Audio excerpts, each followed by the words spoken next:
Le nom de Jésus est si doux. Dieu désarmant le gourou. Il nous appelle au rendez-vous. Précieux nom de Jésus. Jésus béni soit ton nom. Jésus, oh merveilleux nom. Jésus suprême rançon. Sois adoré pour toujours. Jésus, Jésus béni soit ton nom. Jésus, Jésus, oh merveilleux nom. Jésus, Jésus suprême, sois adoré, oh pour toujours. Jésus, Jésus béni soit ton nom. Jésus, Jésus, oh merveilleux nom. Jésus, Jésus suprême, sois adoré pour toujours. Jésus, béni soit ton nom. Jésus, oh merveilleux nom. Jésus suprême rançon. Sois adoré pour toujours. Jésus, Jésus, Jésus, Jésus, Jésus, oh merveilleux nom. Jésus, Jésus suprême, sois adoré pour toujours.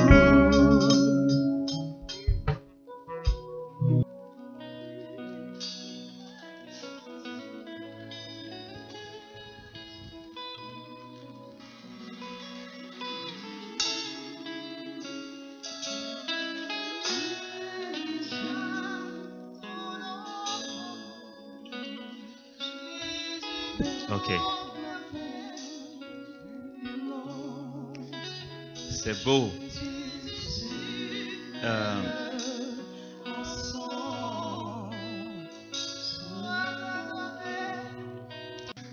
Là, l'atmosphère est saturée, là. C'est bien. Aussi, pour tout ce qui se passe ici, il y a une particularité de l'agir de Dieu au milieu de nous. Cette particularité, ce que Dieu veut faire maintenant. L'atmosphère du coin, l'état des lieux, c'est que nous sommes à fond dans le surnaturel. Et qu'il y a une grâce de surnaturel. C'est génial. Il y a une semaine, je pense, c'était, oui, le lundi.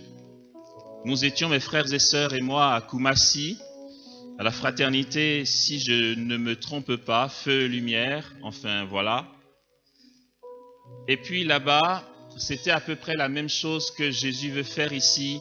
Il y avait une super grâce de surnaturel. Ça veut dire quoi? Le ciel était au milieu de nous. Et puis, Jésus avait donné cette promesse et cette bénédiction qu'il déploierait pour l'assemblée qui était rassemblée autour d'un thème à Marie, qu'il déploierait pour l'assemblée la manifestation de sa mère. Ah, les prophéties là-bas étaient bien. Attendez, je vous dis ça. Soyez pas jaloux, c'est pareil ici. La Sainte Vierge donnait cette promesse et vous allez en entendre parler. Elle va apparaître à des personnes. Elle donnait cette promesse que certains la sentiraient physiquement, de manière palpable. Et puis, ben, ça n'a pas tardé. 2 jours après, on a eu des témoignages. Un jeune homme qui a vu Marie assise sur son lit. Mais ce n'est que le commencement. Parce que, vous savez quoi, il y a une belle promesse de Dieu pour la Côte d'Ivoire. Et un petit truc sympa, je vous dis ça. À Onuva en Espagne, Onuva c'est un coin d'Espagne, quoi, une ville, voilà, ou un bled, je ne sais plus, où Marie apparaît à un voyant qu'on appelle Ressus Rosé. Son petit nom, pour ses intimes, on l'appelle Pépé, d'accord? Donc Pépé, vous voyez qui c'est, il s'appelle Ressus Rosé. Il a une bonne soixantaine d'années aujourd'hui, mais il voit Marie depuis qu'il a l'âge de 5 ans. Ce sont des apparitions reconnues par l'Église, qui ne sont pas publiques, c'est tout, d'accord? Ça a été discerné, éprouvé, verrouillé, c'est béton, quoi. C'est pas le truc rigolo. Là-bas, Marie lui a dit, pendant l'apparition, alors qu'il avait des amis africains à côté, elle a demandé à bénir une des petites filles africaines qui était là. Donc le voyant l'a soulevée dans son extase, il a soulevé la petite et il l'a levée comme ça. Et d'après ce qu'il racontera après, Marie l'a bénie et elle lui a dit, l'Afrique, c'est mon réservoir de chrétiens. Alléluia! C'est bien! Non, mais quand j'entends parler des 1000 lavés, tout ça en Côte d'Ivoire, je dis, mais elle a raison, quoi. En fait, elle se plaît au milieu de nous. C'est pourquoi, donc, je commence par nous annoncer ça. Ne soyons pas surpris que ça arrive. Il y aura des manifestations. Au-delà de tout ce que nous avons connu de charismatique, il y aura des manifestations hors pair du royaume des cieux dans l'église de Côte d'Ivoire. Ça va commencer ici. Ça va se répandre dans toute l'Afrique, mais ça partira d'ici. C'est pas grave si tu n'y crois pas. Non, mais c'est pas grave, je t'assure, parce que de toute façon, c'est vrai, tu vois. Donc, quand ça arrivera, tu vas t'en rendre compte. C'est puissant, ce truc. Alléluia. Ok. Waouh. C'est bien.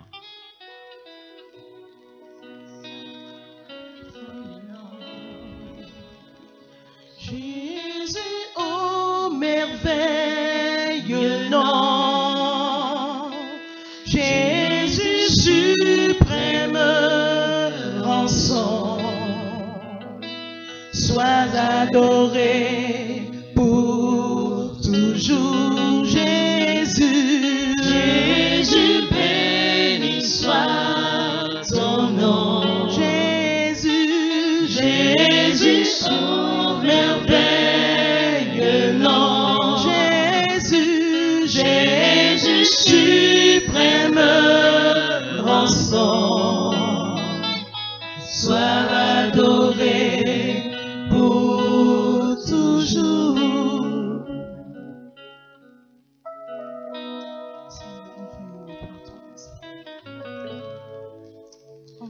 Du Dieu des âmes en le courroux, il nous appelle au rendez-vous.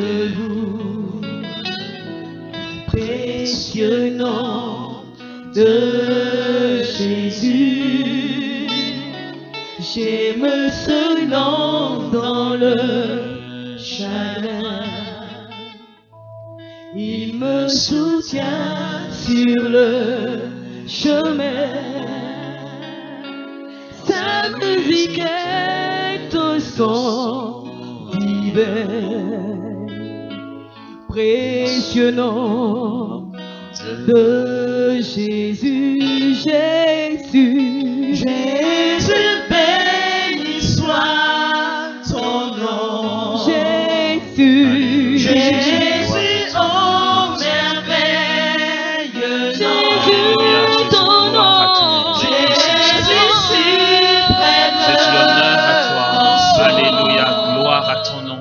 Sois adoré pour toujours, Jésus, béni soit ton nom. Seigneur, tu nous as aimés. Alléluia. Seigneur, merci pour ton amour. Merci pour ta plénitude. Merci d'être abondant, Jésus. Seigneur, merci pour ton abondance. Merci pour la gloire de ton nom et pour ta gloire. Tu es ici, Jésus, et tu bénis toutes choses en ce lieu. Seigneur, que nos vies, dans le mouvement de l'Esprit, soient emportées dans le don total de la Trinité. Seigneur, que nos vies, mues par le Saint-Esprit, entrent dans la célébration du ciel, dans la célébration de la Trinité. Jésus, merci de te révéler à nous et de nous révéler à toi. Jésus, merci de nous donner, de te ressembler dans ce que tu es, car tu nous as aimés depuis toute éternité, Jésus. Et tu nous donnes tout et tu ne retiens rien. Merci pour ta folie, Jésus. Merci pour ta folie d'amour. Merci d'être amour, Jésus. Merci pour la gloire de ton nom et pour ta puissance et pour ta bénédiction, Jésus. Et pour la vie. Alléluia. Tu es fidèle. Gloire à toi. Wow.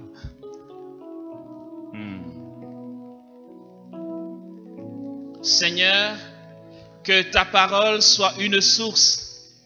Seigneur, que ta parole soit la source qui laisse couler ce torrent impétueux. Que soit brisé ici, maintenant, tout orgueil. Jésus, que notre égoïsme disparaisse. Seigneur, nos durcissements. Jésus, donne-nous par ta parole d'avoir le cœur ouvert. Donne-nous d'entrer sans retenue dans l'union à ton cœur. Jésus, que ce lieu soit mu par l'atmosphère de la gloire et du ciel. Que tout ici soit sous ton contrôle. Seigneur, que tout ici soit saisi par la puissance du royaume.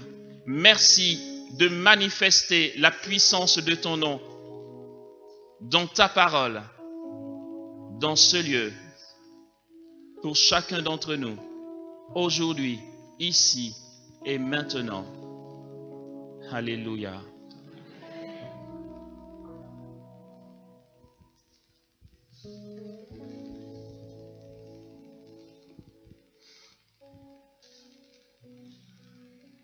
Selon l'évangéliste Matthieu, le chapitre 8, à partir du verset 18. Se voyant entouré de foules nombreuses, Jésus donna l'ordre de s'en aller sur l'autre rive. Et un scribe s'approchant de lui, « Maître, je te suivrai où que tu ailles. » Jésus lui dit, « Les renards ont des tanières et les oiseaux du ciel ont des nids. Le Fils de l'homme, lui, n'a pas où reposer la tête. » Un autre des disciples lui dit, « Seigneur, permets-moi de m'en aller d'abord enterrer mon Père. » Mais Jésus lui dit, « Suis-moi et laisse les morts enterrer leurs morts. » Puis il monta dans la barque, suivi de ses disciples. Et voici qu'une grande agitation se fit dans la mer, au point que la barque était couverte par les vagues. Lui cependant dormait. S'étant approchés, ils le réveillèrent en disant, « Au secours, Seigneur, nous périssons. » Il leur dit, « Pourquoi avez-vous peur, gens de peu de foi ?» Alors, s'étant levé, il menaça les vents et la mer, et il se fit un grand calme. Saisis d'étonnement, les hommes se dirent alors, « Quel est celui-ci que même les vents et la mer lui obéissent ?» Alléluia! Waouh!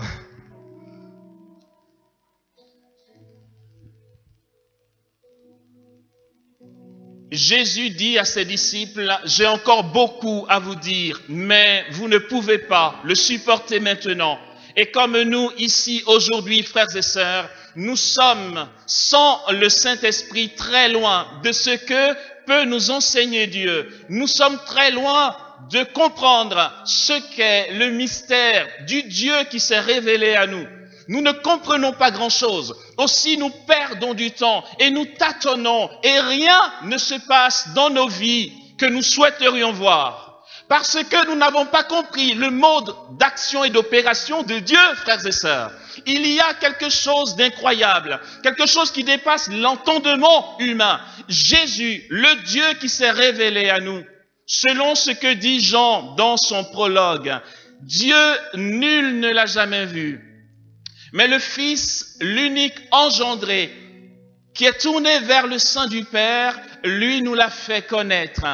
Ce que Jésus manifeste pour nous, ce que Dieu veut nous donner d'atteindre, ce qu'il veut nous donner de posséder, frères et sœurs, n'a rien à voir avec ce que nous avons l'habitude d'attendre. Aussi, il y a comme un grand déphasage. Nous n'avons pas compris comment Dieu fonctionne. Nous n'invoquons pas assez la puissance du Saint-Esprit qui nous révèle les mystères de Dieu. Il y a dans ce passage quelque chose d'incroyable, quelque chose d'indicible. On n'y prête pas attention. Pourquoi et comment se fait-il que les apôtres, dans la barque, avec Dieu, frères et sœurs, soient en panique? Comment se fait-il alors que les mêmes ici, qui sont troublés, angoissés, apeurés par les vagues de la mer, soient ceux qui plus tard opèrent des signes, des miracles, des prodiges de toutes sortes dans le nom de Jésus, alors que pour le coup, il n'est plus avec eux? Comment comprenons-nous ce mystère, frères et sœurs? Comment expliquer qu'à ce moment-là, Dieu soit avec eux, qu'ils aient pu le toucher, le palper, et que ce soit à ce moment-là qu'ils soient fébriles dans leur foi. Et lorsqu'il leur a été enlevé, du coup, dans le don de l'Esprit Saint, ils sont capables d'opérer de grands signes en son nom et ils n'ont plus peur. Ils ont une foi et un courage à donner leur vie pour le nom de Jésus parce qu'ils n'ont plus peur. C'est quoi le paradoxe là? Qu'est-ce qui se passe vraiment? Et c'est ce que j'aimerais nous partager cet après-midi, ce mystère de la révélation et comment le Seigneur opère pour nous, à quoi il veut nous faire aboutir et comment ça fonctionne en fait depuis que tu es baptisé, tu vois. On n'a pas compris grand-chose. Ok, je vais aller de quelques points qui pourraient être un peu techniques. C'est bien que ce soit un peu technique, que nous sachions mettre des mots sur ce que nous vivons, ok? Ça va être un peu technique. N'ayons pas peur des grands mots, si toutefois on les trouve grands. C'est l'enseignement de l'Église, c'est du dogme pur. Et c'est bien que nous entendions ça, que nous sachions comment Dieu veut faire avec nous. Il ne t'a pas abandonné, jamais il ne t'a abandonné. Thérèse de Lisieux, Sainte Thérèse de l'Enfant Jésus, qu'on appelle aussi Thérèse de Lisieux, se réfère à ce texte. Lorsque, attention, grand mot, mais c'est pas grave, ça va vite passer, c'est le petit côté technique, d'accord? Lorsque Thérèse vit sa nuit spirituelle, la nuit spirituelle, selon Saint Jean de la Croix, c'est l'absence sensible de Dieu. J'ai dit absence sensible, j'ai pas dit absence de Dieu. Il n'a jamais été absent, le gars. Il a toujours été là. Absence sensible de Dieu. Lorsque Thérèse de Lisieux vivait sa nuit spirituelle, où elle ne sentait plus Jésus, ce qui ne veut pas dire qu'il n'était pas là. Quand elle ne le sentait plus et qu'elle avait l'impression d'être laissée pour compte, elle était tentée, comme les disciples ici, de dire « Seigneur, au secours, je me perds ». Ok? Nous le voyons souvent dans les écoles de prière, ce moment de la vie spirituelle qu'on va appeler le temps de désolation, où tu as l'impression que tout s'écroule. Dans ces moments-là, l'on crie au secours. Seigneur, au secours, nous périssons. Et puis Thérèse de Lisieux dit, mais attends, il y a quelque chose d'anormal dans cette histoire. Ils sont avec Dieu. Et puis ils ont peur de mourir. Ils ont peur de mourir alors que celui qui ne meurt pas est dans leur barque. Comment Dieu peut-il mourir? Saint Augustin dit, Dieu ne peut pas mourir. Et pourtant, Jésus donne sa vie sur la croix. Il est mort dans sa chair. Jésus, vrai homme, porté par la puissance de Dieu. Je ne dis pas une hérésie ici.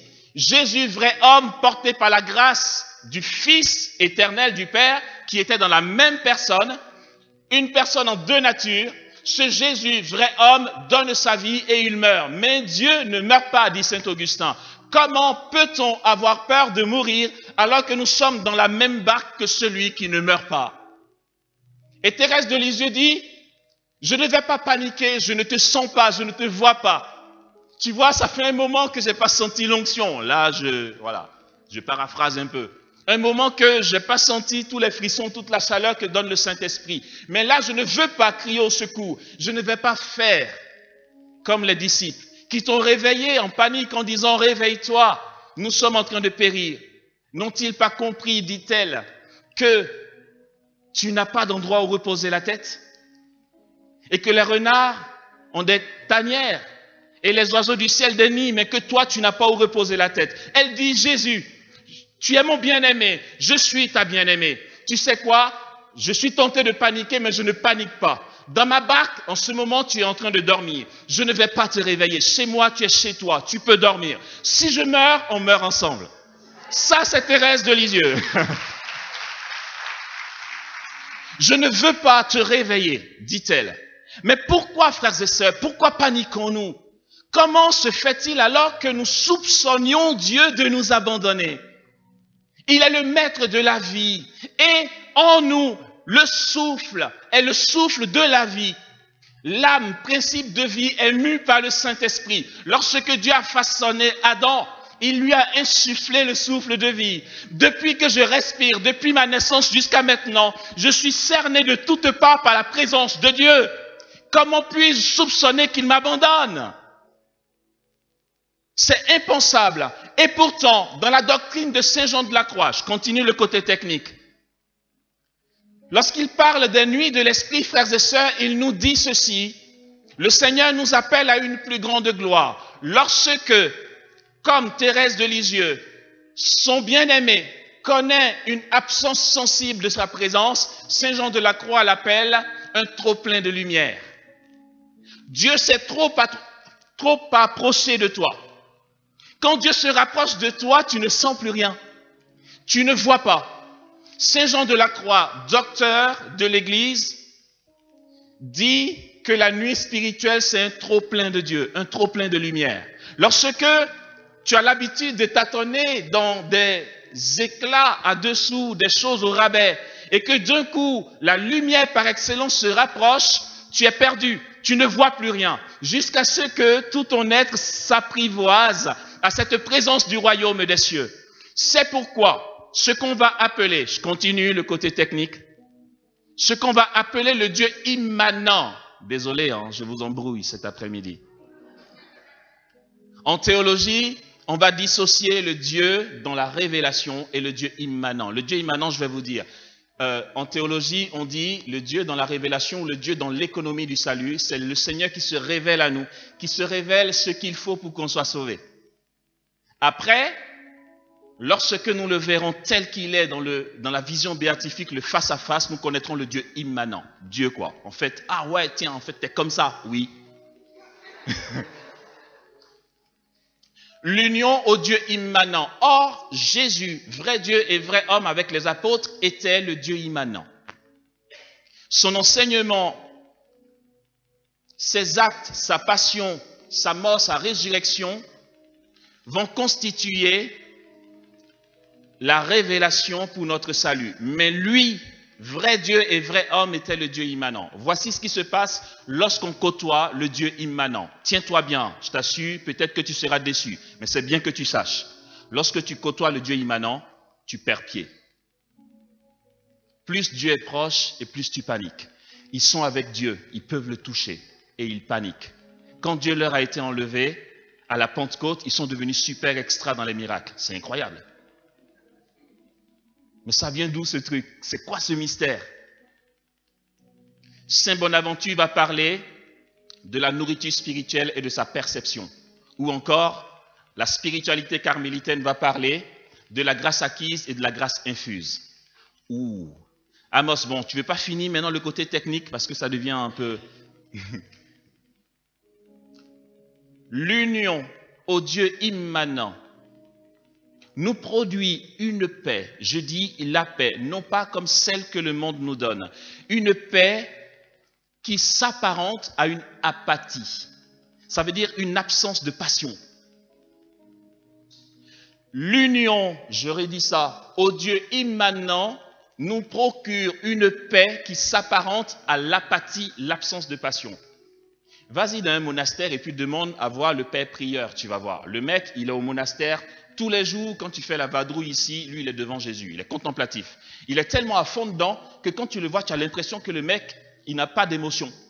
Les moines sont unifiés de l'intérieur. Ils sont d'un calme face aux événements. Tu te dis, mais comment il fait pour être si calme? En fait, il côtoie Dieu. Et il est d'un calme incroyable. Lorsque nous nous rapprochons de Dieu dans la prière, ceux qui prennent l'habitude de demeurer longtemps dans la présence de Dieu savent de quoi je parle. Quand tu dures dans la présence de Dieu et que tu sors de là, tu as l'impression que ça va quoi. En fait, le truc qui t'intimidait dans le temps, ça va, il n'y a plus rien. Je veux dire, là, dans ces moments-là, c'est là où Satan lui-même vient te distraire et puis en fait, t'es zen, tu vois. Tu dis, tu es qui, toi? Attends, tu me fais pas peur, tu vois, dégage. S'approcher de Dieu nous conduit dans cette forme de paix qui ressemble à de l'apathie. Pourquoi Dieu fonctionne comme ça? C'est pour ce qui suit. Je termine bientôt le côté technique. Ce qui suit, c'est quoi? C'est que le cœur à cœur avec Dieu ne nous donne pas immédiatement la perception de l'onction ou des signes de puissance. Le cœur à cœur avec Dieu ne nous donne pas immédiatement la perception de l'onction et des signes de puissance. Même si ce cœur à cœur produit ses fruits dans les signes de puissance et dans l'onction. Je sais, je vous embrouille, je suis content. Non, mais c'est important que l'on sache ça, frères et sœurs. Voici pourquoi. C'est qu'on ne peut pas, on ne fait pas, on ne sait rien faire, on ne peut rien faire. Tu ne peux pas vouloir que Dieu agisse dans ta vie et vouloir à la fois avoir le contrôle de ta vie. Tu ne peux pas. Les deux, non. Soit c'est Dieu qui fait, soit c'est pas lui, tu vois. Et si Dieu ne fait pas, ça ne se fait pas. Il veut nous conduire dans un surnaturel et il ne veut pas solliciter tes émotions qui te donnent de t'énerver en 2 secondes et de te réjouir en 2 secondes. En fait, il n'a pas besoin de personnes ballottées par le coup du vent ou des personnes qui se laissent distraire par des intimidations du démon. Pour cela, comme Pierre, tu vas perdre pied, tu ne comprendras plus rien. Pierre, qui était de très bonnes intentions pour son maître, a lâché prise parce qu'il ne comprenait plus rien. Au point que Jésus lui dit face to face, est-ce que tu m'aimes? Le mec, il ne sait pas quoi répondre. Il dit, si je dis que je l'aime, il va me rappeler que je l'ai régné. C'est vrai que j'ai trop vite parlé dans le temps, mais maintenant, je préfère être prudent. Il ne veut pas des personnes fragiles intérieurement. C'est pourquoi, lorsque Dieu vient, il apaise nos émotions, nos sensualités, nos ressentis. Et l'Église nous dit bien que la foi ne dépend pas des sens. Ça n'a rien à voir. Tu passes d'un état où tu penses que tu es fort, où tu penses que tu gères, où tu souris à quelqu'un parce qu'aujourd'hui il te plaît et puis demain tu lui fais la tête parce qu'il est mal fringué, tu vois. Dans ces états-là, quand tout le monde t'aime autour de toi, tu es super agréable et charitable. Et puis, quand tu tombes sur quelqu'un qui t'apprécie moins, ton humeur change. Une dame me disait en France, je me suis trompé dans mon mariage. J'ai dit, vous êtes marié? Oui. À l'église? Oui. Mais mon mari, je pense que je me suis trompé. C'est pas lui qu'il fallait que je marie. Je lui ai dit, écoutez, vous savez quoi? Je m'en fous. Et puis, je ne cherche pas à savoir si c'est lui qu'il fallait ou pas. Vous êtes mariés. Vous auriez dit, vous êtes fiancés, j'aurais dit, vous avez encore le temps de discerner. Le Seigneur a béni votre union par le lien sacré du mariage. En fait, ce qu'il attend de vous maintenant, c'est d'assumer votre choix dans l'amour.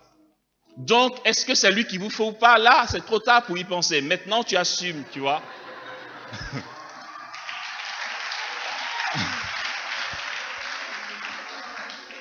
Parce que nous sommes ballottés. Voilà pourquoi, frères et sœurs, le mode d'action de Dieu, c'est ceci. Quand il vient, il t'enlève toutes tes illusions de savoir-faire, toutes tes illusions de toute puissance.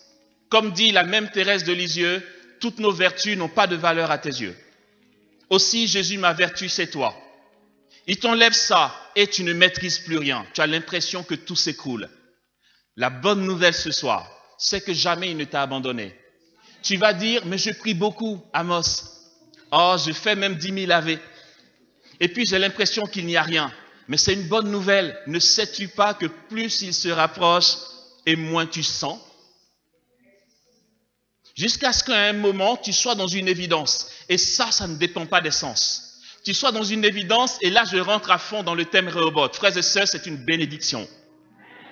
Il ne faut pas que nous nous mentions. Il ne faut pas être dans un faux enseignement, une illusion où je vais vous dire, vous savez quoi, Rehoboth, désormais vous serez tranquille, tout baigne. Non. Lorsque le moment évident se manifeste pour toi, le moment où le royaume des cieux s'ouvre à toi, quand tes yeux intérieurs ont été apprivoisés par la présence de ce Dieu qui t'a façonné et que là d'un coup tu commences à percevoir l'invisible, tu n'es plus dans tes émotions, tu n'es pas dans les ressentis, tu n'es pas dans tes sens, tu es dans la foi pure. Et là tu n'as aucun doute de ce que Dieu peut réaliser par tes mains. Dieu dit fais-le et tu sais qu'il va le faire. Alléluia.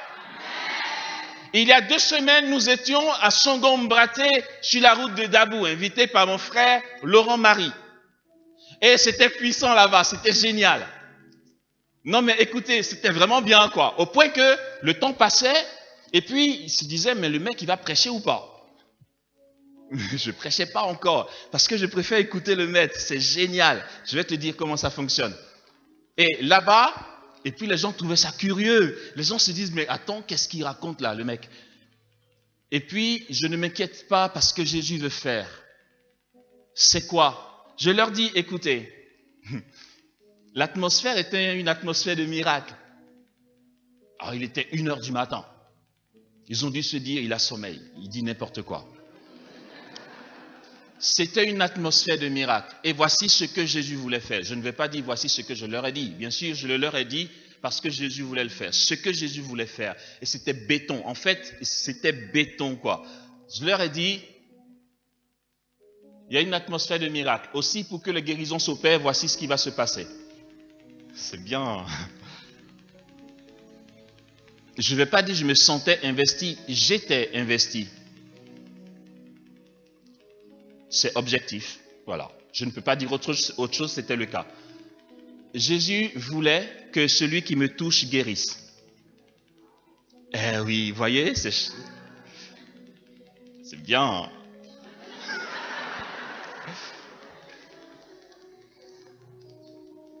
J'avais aucun doute. Bien sûr, dans l'assemblée, on va toujours dire, quand tu es dissocié de celui qui dit ça, tu te dis, il exagère. Je leur ai dit, il y a une telle puissance ici que celui qui me touche guérit.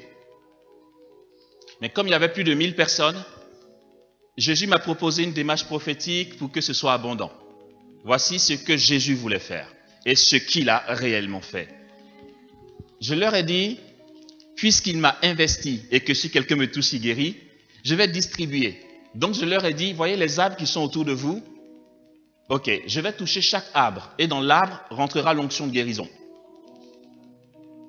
Comme ça, si vous voulez vous me toucher, si vous voulez vous toucher un des arbres. Vous êtes sûr qu'il est normal, ce gars? Mais, vu comme ça, on se dit, mais c'est pas un peu exagéré là? Mais là, je me dis, en fait, j'en suis même pas là. Jésus veut faire, il le fait. Je suis descendu vers les arbres, je les ai touchés. Toc, toc, toc. C'était très calme. Et je leur ai dit, ok, c'est bon. Si quelqu'un veut guérir, il touche les arbres ou il vient me toucher. Et puis ils ont été toucher les arbres et certains m'ont touché. Waouh! Oh, c'était bien. Non, mais écoutez, regardez, c'est le truc. Non, mais si la personne dit, ouais, j'avais une migraine, je pense que ça va, on va dire, ouais, il fabule. Non, mais c'est pas ça. Le truc bien, quoi, béton. Les témoignages disent, j'avais mal au genou, j'arrivais pas à plier mon pied. Quand j'ai touché l'arbre, j'ai senti une chaleur, là, je plie mon pied. Il y avait, mes frères et sœurs étaient là, il y avait instantanément de guérison physique plus de 300 personnes. Instantanément. Et je vais dire maintenant comment ça fonctionne, frères et sœurs. C'est qu'en fait, quand tu te rapproches de lui, quand tu en prends les moyens, et que tu entres comme dans une nuit, une absence sensible de lui, il continue, en fait, il travaille en toi. Et puis tu passes de ce que tu savais faire qui ne produisait pas de fruits à une évidence surnaturelle. Soit le surnaturel opère, soit le surnaturel n'opère pas. Il n'y a pas de juste milieu. Tu es humain et tu en es incapable parce qu'il dit, sans moi, vous ne pouvez rien faire. Ou encore, tu es humain mais tu colles à lui et la puissance du royaume agit en toi. Alors ça devient extraordinaire. Et Sainte Thérèse d'Avila va décrire cet état qu'elle va appeler l'état du goût de Dieu ou l'oraison de quiétude. Elle dit dans ces moments-là, le Seigneur plonge l'âme humaine dans le royaume. Et sa volonté reste captive de la puissance de Dieu. Il n'est pas dans le doute. Il est sûr, clair, net et précis qu'il est dans le royaume. Il ne sait pas l'expliquer, c'est sa foi qui parle. Il n'est pas dans le ressentiment. Il est dans la réalité objective du royaume. C'est que ça qui est vrai, frères et sœurs. Quand le royaume des cieux s'approche, il n'y a que ça de réel. Et là, elle dit, dans cet état-là, l'âme n'a aucun doute. Et je n'avais aucun doute. L'état de Rehoboth, c'est quoi? Et nous allons y entrer maintenant. Frères et sœurs, lorsque nous commençons à vivre ces moments où débordent les fruits de la grâce, lorsque, comme a dit Saint Bonaventure, nous commençons à percevoir les fruits de la nourriture spirituelle, dans ces moments-là, il ne s'agit pas de ne pas être éprouvé. C'est faux si on te l'a dit. Si on t'a dit qu'un jour tu ne seras plus éprouvé, que tu seras tranquille, c'est complètement faux, ça n'existe pas. L'état de bonheur en Dieu est à la fois une absence de douleur et en même temps une présence d'épreuve. Il ne s'agit pas de ne plus avoir mal, il ne s'agit pas d'avoir mal. Il ne s'agit pas de ne plus avoir d'ennemis. Il ne s'agit pas de ne plus tomber malade. Il ne s'agit pas de ne plus avoir d'incompréhension avec ton époux. Non, ça ne marche pas comme ça, c'est pas ça. Le psalmiste dit dans le psaume 23, d'une onction, tu me parfumes la tête et ma coupe est débordante. Mais, avant ça, il dit quoi? Devant moi, tu dresses une table face à mes ennemis. Ah, en fait, tu as écrit le psaume, mais tu as des ennemis quand même. Ouais. Il a toujours des ennemis. Ce n'est pas parce que le Seigneur est son berger et qu'il jouit de la présence de Dieu qu'il n'a plus d'ennemis. L'état de la présence de Dieu, frères et sœurs, ressemble à ceci. C'est un feu dévorant. Ce ne sont plus tes émotions qui te fatiguent ou qui te donnent de poser des choix. Les ténèbres n'ont pas disparu et la lumière n'a pas non plus terni. Quand nous lisons la Bible, que voyons-nous, que lisons-nous? Lorsque Dieu était dans le désert avec Israël, que s'est-il passé? Le livre de l'Exode ne dit-il pas que la nuée que les Juifs voyaient de leurs yeux de chair, cette présence de Dieu, cette nuée de gloire qui vient, qui est la présence, la manifestation du ciel, que les Juifs voyaient, c'était quoi? Le jour, c'était une nuée obscure. Oui, c'était ténébreux le jour. et la nuit, c'était un feu. Il s'agissait de la même nuée. Cet état que Dieu veut t'accorder, cet état auquel il t'appelle aujourd'hui, c'est un état de puissance. Ce n'est pas un état où il n'y a ni épreuve, ni incompréhension, ni souffrance. C'est faux. Vous savez, le Padre Pio, ses confrères prêtres étaient obligés de le porter pendant qu'il disait la messe, tellement il croulait sous la douleur. Mais nous autres là, les chrétiens rigolos, qui ne cherchions que notre intérêt propre, on courait là-bas, voir Padre Pio et les pèlerins venaient nombreux, trouver la guérison simplement en touchant la plaie qui était dans ses paumes. Et lui, on le prenait pour quelqu'un d'incroyablement mystique, proche de Dieu. Oui, il l'était. Mais pourtant, cet homme qui était capable d'être à deux endroits à la fois, savait être battu le soir par le démon dans sa chambre. Padre Pio était tellement battu par le démon que le matin, il était en sang. Ça ne l'a pas empêché d'être saint, Padre Pio, et de nous édifier ici aujourd'hui. L'état que Dieu veut pour toi, c'est que ta passion d'amour pour lui dans un cœur à cœur soit au-dessus des épreuves que la société veut t'imposer. Il s'agit de trouver Dieu, frères et sœurs. Il s'agit de le trouver, car la paix, ce n'est pas une absence de guerre, c'est une demeure en Dieu. Voici l'état de gloire auquel tu es appelé. Voici ce que Dieu fait aujourd'hui. Voici comment il le fait. Sinon, tu te trompes. Sinon, tu rêves une vie chrétienne qui n'arrivera jamais. Je suis désolé. Même si tu jeûnes 40 jours sur 40 et que tu penses que cet état de tranquillité existe, non. En fait, pour celui qui est uni à Dieu, il n'y a plus ni lumière ni ténèbres. Jésus est sa lumière. Le psalmiste dira, même la ténèbre n'est point ténèbre devant toi. En ta présence, la nuit comme le jour est lumière. Jusqu'à ce que tu parviennes dans ce moment où finalement la douleur qui est passée provoque en toi une nostalgie de l'union à celui qui a donné sa vie pour toi. Quand Dieu est là, ça peut faire mal. Le moment, et je finis dessus, le moment, frères et sœurs, où notre Mère du ciel, le Dieu qu'on cherche de partout, pour qui on fait des neuvaines, on jeûne, le Dieu qu'on désire voir, ce Dieu-là avait son corps inerte dans les bras de Marie. Elle, entre guillemets, parce que le mot n'est pas très joli si je ne mets pas les guillemets, elle possédait le Dieu tant recherché. Mais là, qu'est-ce qui se passait? C'était justement là qu'un glaive lui transperçait le cœur. Quand Dieu s'approche, c'est pas toujours marrant. La raison en est simple, c'est que nous sommes incapables de lui. Et que quand nous le voyons, nous mourrons. Et cette douleur de posséder Dieu est la rédemption pour la gloire éternelle. Quand il vient, tu ne vois plus rien. Et pourtant, il est puissamment là. Le Seigneur va nous accorder deux choses maintenant. On a 5 minutes. Ça nous intéresse qu'il nous accorde quelque chose au moins là? Oui? D'accord.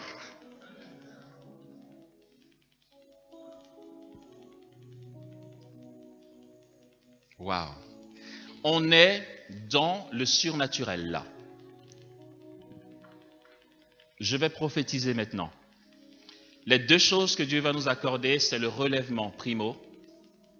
Non, le relèvement sous deux formes. Primo, je prophétise maintenant. Ce qui va se passer pour nous à la sortie de ce week-end et à partir de ce soir, c'est ceci. Tu vois, ta situation que tu as trouvée super compliquée depuis de longues années. Le truc impossible, tu vois. Le surnaturel va te donner de le voir changer. Et tu ne sauras pas comment ça s'est fait. Tu vas dire, mais pourquoi ça a changé? En fait, tu ne pouvais pas faire. Tu n'avais pas compris ça. Ça fait longtemps, ça fait de longues années que tu cherchais à faire. Mais tu ne fais pas. Si le surnaturel ne fait pas pour toi, si Dieu n'assume pas ta vie, par la grâce qui te porte, ça ne se fait pas. C'est que si depuis longtemps tu as voulu faire et que ça ne se fait pas, la nuance c'est que ce soir, le surnaturel est là. Et que ça se fait. Vas-y expliquer rationnellement comment quelqu'un touche un arbre et puis le boiteux ne marche plus. Vas-y, explique. Ça ne s'explique pas rationnellement. Quand le surnaturel est là, tout est possible. Les gens disent, mais attends, maître, il y a longtemps qu'il est mort, ça fait 3 jours. Il dit, enlevez la pierre. On est dans les raisonnements. Il pue déjà. Ne t'ai-je pas dit que si tu crois, tu verras la gloire de Dieu? Jésus dit, Lazare sort. Et puis c'est incroyable, c'est extraordinaire. Mais parce que le surnaturel est là. Et ce même surnaturel est ici. Waouh! C'est bien. Ok, très bien. Il nous reste 4 minutes et 50 secondes. Ok, ça nous intéresse de prendre ça? Très bien. Nous serons surpris dès cette nuit de certains changements dans nos situations. Je dis dès cette nuit. Et demain, ça ne pourra que continuer. Et puis, la semaine à venir sera la semaine de récolte de la gloire. Alléluia! Vraiment, ce n'est pas un souhait pieux, je ne dis pas ça pour qu'on acclame, c'est que c'est ce que Jésus veut faire et il va le faire. Ok, voici ce que je vais faire maintenant pour que nous recevions cette grâce. Ok? Si certains ont les pieds sur les bancs devant, posez-les au sol.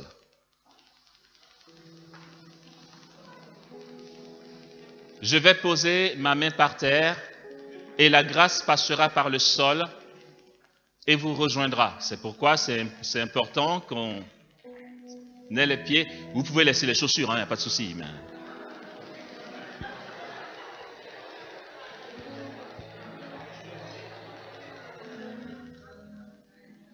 Ok.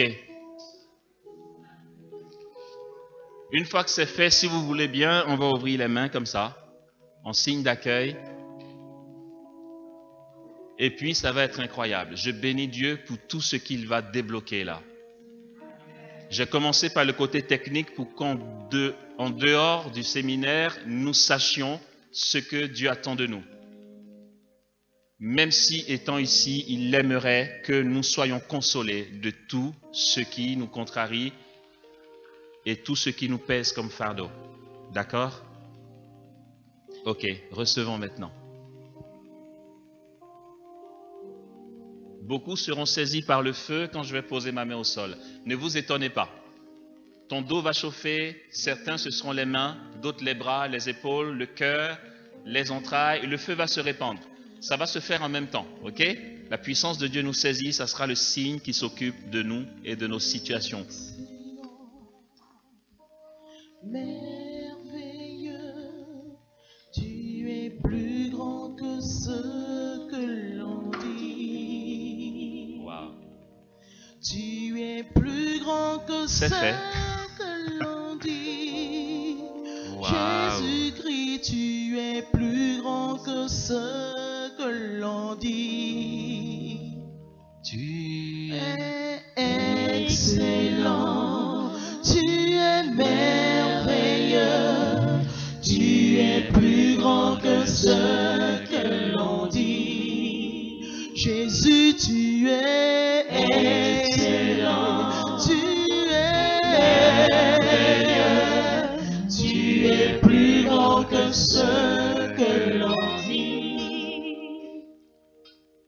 relèvement de Jésus. Deuxième étape, ça va être aussi court que la première communication qu'il y a eu. Est-ce qu'il y a des personnes ici qui souhaiteraient guérir physiquement? Est-ce qu'il y a des malades qui souhaiteraient que Jésus les guérisse maintenant? Oui? Levez bien les mains qu'on se voit. Ceux qui aimeraient être guéris. Ok. Voici ce qui va se passer. Merci, on peut baisser les mains. On peut baisser les mains.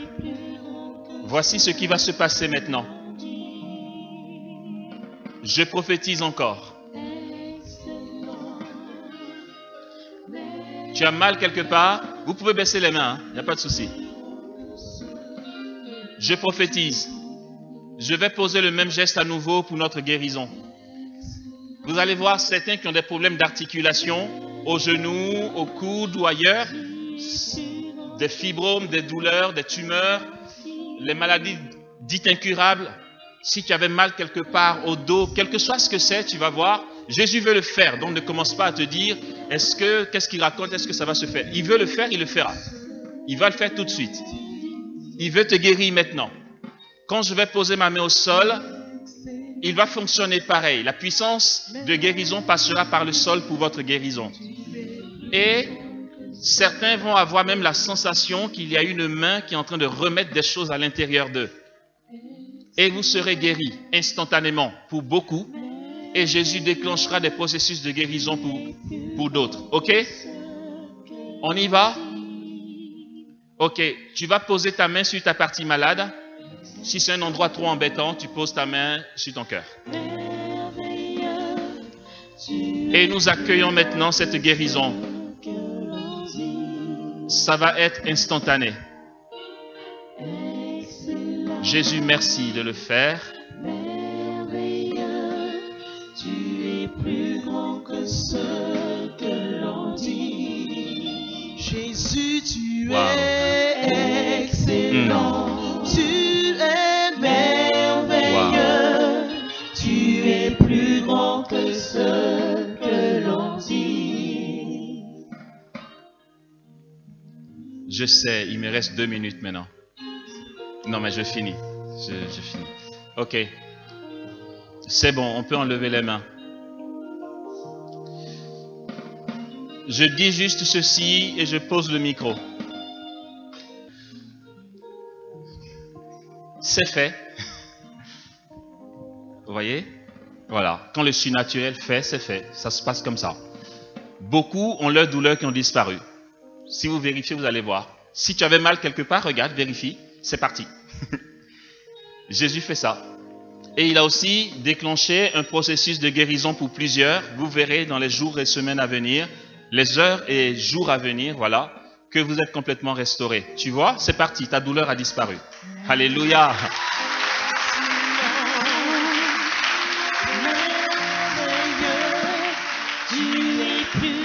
Alors juste pour la gloire de Jésus, quand ta douleur a disparu, fais-nous signe. Tu lèves une main. Quand tu as vérifié que ta douleur est partie, tu lèves la main bien haut, tu lèves et tu laisses ta main en l'air, que nous voyons le passage de Jésus. Levez bien haut, ne soyez pas timide. Quand vous avez vérifié que vos douleurs ont disparu, est-ce que vous voulez bien vous mettre debout, s'il vous plaît? Quand la douleur a disparu, vous vous mettez juste debout. Juste debout, s'il vous plaît. Voilà, vous restez à vos places, mais debout. Quand tu sais que la douleur est partie, tu te mets debout.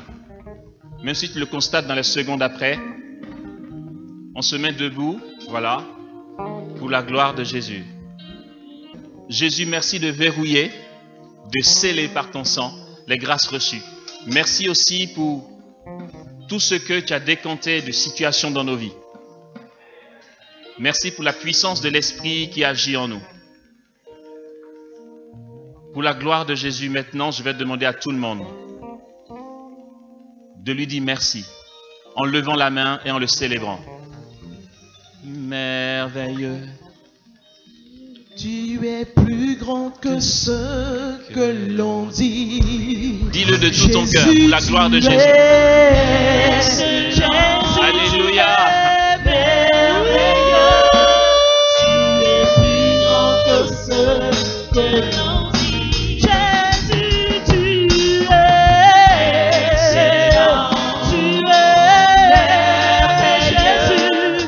Tu es plus grand que ce que l'on dit. On a dit qu'il n'y aurait plus d'espoir pour moi, que mon avenir était bafoué, que je t'ai né pour échouer. Mais quand tu t'es révélé à moi,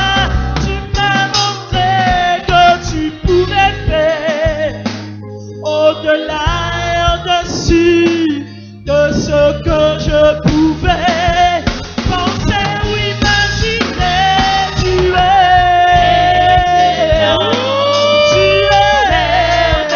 La gloire de Jésus. plus grand que ce Et accueille tous ceux qui tombent encore sur toi comme bénédiction maintenant. Alléluia. Dis-le lui. Il est merveilleux. Chante de tout ton cœur. Reçois-le dans ton cœur. Et que ton cœur ne cesse jamais de célébrer sa gloire. Alléluia.